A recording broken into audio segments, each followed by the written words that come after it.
سلام، دوباره من اومدم و ویدیوی سوم و سوال امروز این که وقتی هیچی نداری چی ازت میمونه؟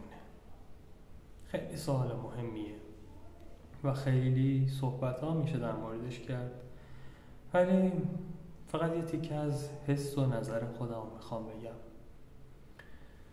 یه جایی تو زندگی هممون هست که همه چی از همون گرفته میشه، شاید هم هیچ وقت بهمون داده نشده.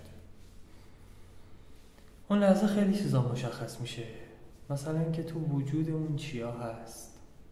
من خودم الان دقیقا همونجام، هیچی برای ارائه ندارم و فقط یه چیز برام مونده، یه آدم لجباز و یه صدای درون که میگه یه بار دیگه امتحانش کن.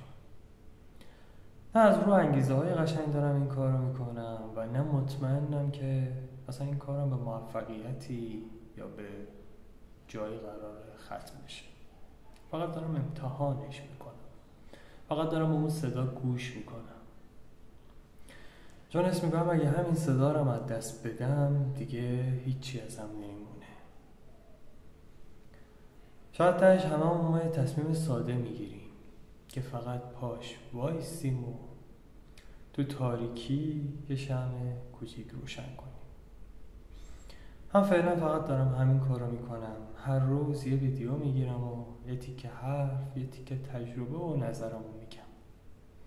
شاید نصفش بی ربط باشه ولی حداقلش واقعیه.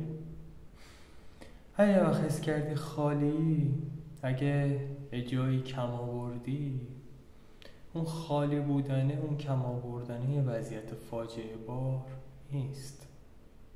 فقط باید وایستی، توش وایستی، نگاش کنی. صرفا هم نمیخواد با چیزی پرش کنی، فقط باید باشی، با یکم گوش کردن نگاه کنی ببینی چی داره برات میاره.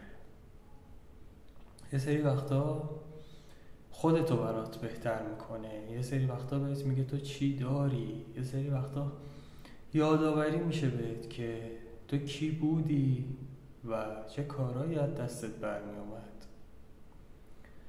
خلاصه تنهایی و هیچی نداشتن همیشه بد نیست، علاوه اینکه شخصیت آدم شاید دوباره بتونه شکل بگیره. فقط موضوع اینه که توی این تنهایی، توی این خالی بودن، توی این هیچی نداشتن باهاش چجوری برخورد کنی. یه متن خیلی قشنگی بود خوندم، میگفت فقط کافیه 24 ساعت گله نکنیم، از چیزی شکایت نکنیم، بد و بیراهشو نگیم، فقط شکایت نکنیم و سکوت کنیم و نگاش کنیم. بعد خیلی چیزا قشنگ میشه. شاید قشنگیش مادی نباشه، ولی حداقلش اینه که به خودمون میاییم. امیدوارم که اگر داری تجربهش میکنی اون حس قوی درونت برات دوباره فعال بشه. تا ویدیوی بعدی، بدرود.